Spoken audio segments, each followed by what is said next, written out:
Assalamualaikum warahmatullahi wabarakatuh. Perkenalkan, nama saya Isa Halim. Nama saya Giri Syati Ardika. Perkenalkan, saya Selvila Najwa Ulias. Kami dari kelas 11 MIPA 4, kelompok 6 akan menganalisis sistematika dan kaidah kebahasaan karya ilmiah. Apa itu karya ilmiah? Karya ilmiah atau tulisan ilmiah adalah tulisan yang berisi tentang fenomena atau peristiwa yang terjadi berdasarkan kenyataan, bukan fiksi.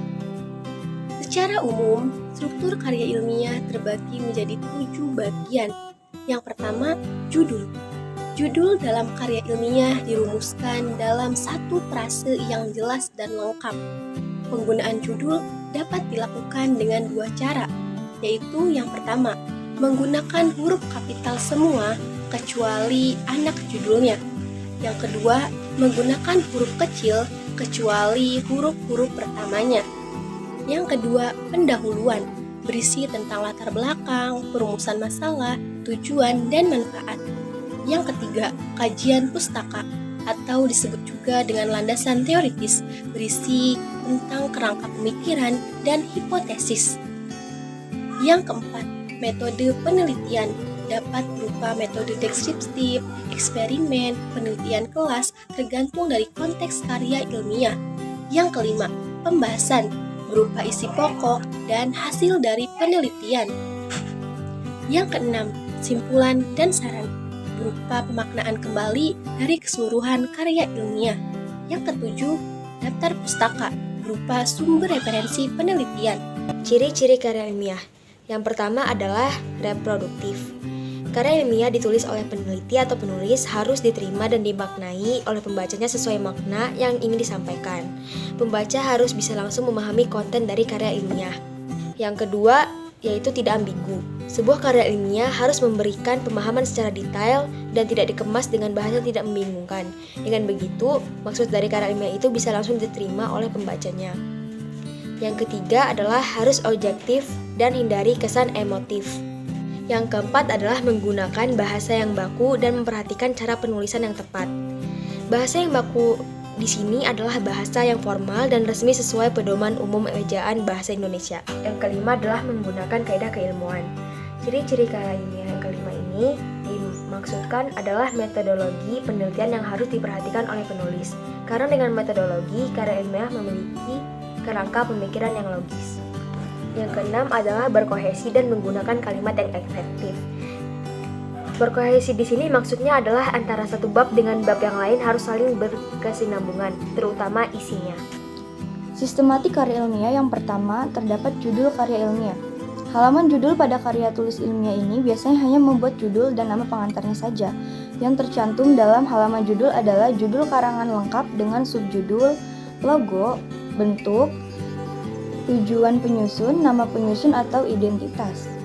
Pada kasus tertentu, seperti karangan ilmiah, juga berisi informasi mengenai kelas seperti mata kuliah dan nomor, identifikasi seperti nomor induk, tanggal, nama dosen, dan nama lembaga pendidikan. Yang kedua adalah abstrak. Abstrak meliputi aspek utama yakni tujuan penelitian beserta masalah penelitian, rancangan penelitian, temuan dari hasil analisis, dan ringkasan singkat yang berisi interpretasi dan kesimpulan penulis mengenai penelitian yang dilakukan. Yang ketiga, lembar persetujuan. Dalam lembar persetujuan ini berisi judul penelitian, nama penelitian, terdapat kalimat telah menyetujui, tempat, tanggal, bulan, dan tahun, serta nama pembimbing. Yang keempat yaitu kata pengantar. Umumnya, di dalam kata pengantar ini penulisan mengucapkan rasa syukur dan terima kasih kepada pihak yang telah membantunya menyelesaikan karya tersebut. Yang kelima yaitu daftar isi. Daftar isi meliputi halaman judul, kata pengantar, latar belakang, batasan masalah, rumusan masalah, tujuan, manfaat, istilah penting, kerangka berpikir, hipotesis, simpulan, saran. Yang keenam, daftar label. Daftar label berisi nomor tabel, judul tabel, dan nomor halaman tabel dan letak tabel yang ada di dalam karya ilmiah agar memudahkan pembaca untuk membentukkannya dalam karya ilmiah. Bab 1, pendahuluan. Latar belakang masalah. uraian singkat, jelas, dan logis dari suatu kegiatan ilmiah untuk menjelaskan alasan teoritik serta faktual mengapa permasalahan tersebut perlu dijawab melalui kegiatan penelitian. Yang kedua, rumusan masalah pertanyaan krisis atau argumentasi yang fleksibel yang diambil intinya dari pernyataan umum dari masalah penelitian, sebagaimana tercantum dalam latar belakang masalah. Rumusan masalah selalu dibuat dalam bentuk pertanyaan yang dapat dioperasikan dalam suatu penelitian. Yang ketiga, tujuan penelitian adalah uraian singkat serta jelas tentang tujuan apa yang hendak dicapai dalam penelitian tersebut. Yang keempat, manfaat penelitian. Uraian tentang hasil karya ilmiah apa saja yang diunggulkan dan dapat disumbangkan dari hasil penelitian. Bab 2, kerangka teori. Yang pertama, landasan teori adalah seperangkat konsep, batasan, dan proposisi yang dapat menyajikan suatu pandangan sistematis tentang fenomena dalam penelitian dengan merinci hubungan antar variabel yang bertujuan menjelaskan tentang memprediksikan fenomena tersebut. Yang kedua, hipotesis penelitian adalah kesimpulan sementara kerangka pemikiran seorang penelitian. Bab ketiga, berisi metode penelitian. 1. Jenis penelitian. Terdiri dari A. Dari tujuan dasarnya, B. Dari tempat pelaksanaan penelitian, C. Dari tujuan umumnya, D. Dari sifat-sifat masalahnya, E. Dari ruang lingkup pengujiannya, dan yang kedua, definisi konsep dan operasional variabel. Definisi konsep adalah konseptual tentang variabel penelitian, sedangkan definisi operasional variabel yang berisi penjelasan secara sistematik dan operasional tentang bagaimana mengukur variabel penelitian. Yang ketiga adalah populasi dan sampel penelitian. Populasi adalah keseluruhan dari subjek penelitian yang akan diteliti, sedangkan sampel adalah sebagian subjek penelitian yang dijadikan penelitian. Yang keempat, jenis sumber dan teori pengumpulan data. Uraian lengkap dan jelas tentang jenis data yang digunakan dalam penelitian, serta bagaimana cara mengumpulkan data tersebut. Yang kelima, teknik analisis atau pengujian data. Penjelasan tentang bagaimana caranya pengolahan serta penganalisisan data penelitian dilakukan. Bab 4, pembahasan penelitian. 1. Gambaran umum objek penelitian, berisi tentang uraian secara umum objek penelitian yang akan diteliti. 2. Deskripsi hasil penelitian, berisi tentang uraian hasil penelitian berdasarkan data yang diperoleh dari lapangan.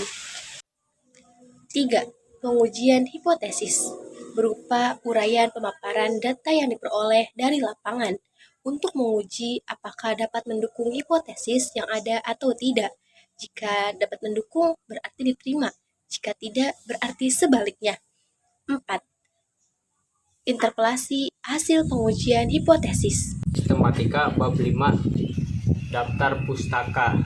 Daftar pustaka merupakan daftar yang berisi semua buku atau tulisan ilmiah yang menjadi rujukan dalam melakukan penelitian.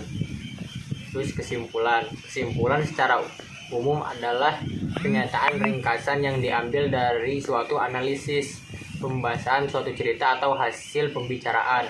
Kesimpulan menjadi bagian terpenting dalam suatu karya karena memuat seluruh pembahasan secara singkat, padat, dan jelas yang menimbulkan kesan baik untuk pembaca.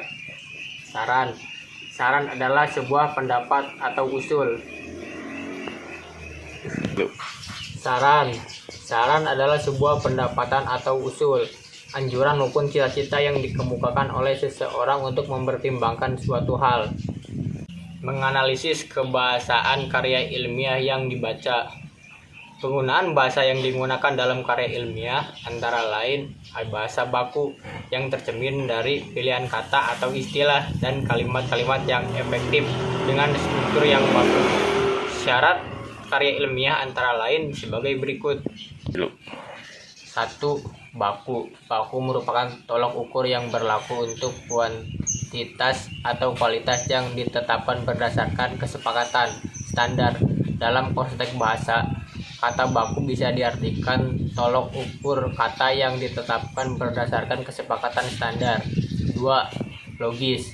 Logis adalah penggambaran sesuatu yang bersumber dari penalaran yang jelas. Misalnya dalam karya tulis ilmiah terkait dengan mempergunakan alat pemadaman api untuk memadamkan api merupakan langkah logis, tidak mencoba memadamkannya dengan bensin karena justru akan membuat api semakin berkobar. 3. Kuantitatif. Kuantitatif adalah kata sifat yang berarti sesuatu yang dapat diukur. Kuantitatif berkaitan dengan suatu jumlah yang dapat diukur. 4. Tepat. Kata yang mengungkapkan bahwa yang kita kerjakan sangat memenuhi persyaratan. 5. Denotatif. Denotatif adalah suatu pengertian yang dikandung sebuah kata secara objektif. Sering juga makna denotatif disebut makna konseptual. Kata makan misalnya bermakna memasukkan sesuatu ke dalam mulut, dikunyah dan ditelan. 6. Konotatif. Makna konotatif adalah makna kias atau bukan kata sebenarnya dan berkaitan dengan nilai rasa. Makna konotatif dipengaruhi oleh nilai dan norma yang dipegang oleh masyarakat tertentu, yang juga membuat adanya perbedaan fungsi sosial kata dengan makna yang hampir sama. 7. Ringkas adalah salah satu bentuk penyajian ulang atau reproduksi karya secara singkat. Penulisan ringkasan ini dapat berasal dari sebuah buku ataupun artikel. Definisi ringkasan yang lainnya adalah sebuah tulisan singkat yang memiliki tujuan agar pembaca dapat memahami gagasan sebuah karya tulis serta pikiran penulis secara sistematis. 8. Runtun. Ide ungkapan secara teratur sesuai dengan urutan dan tingkatannya, baik dalam kalimat maupun dalam paragraf.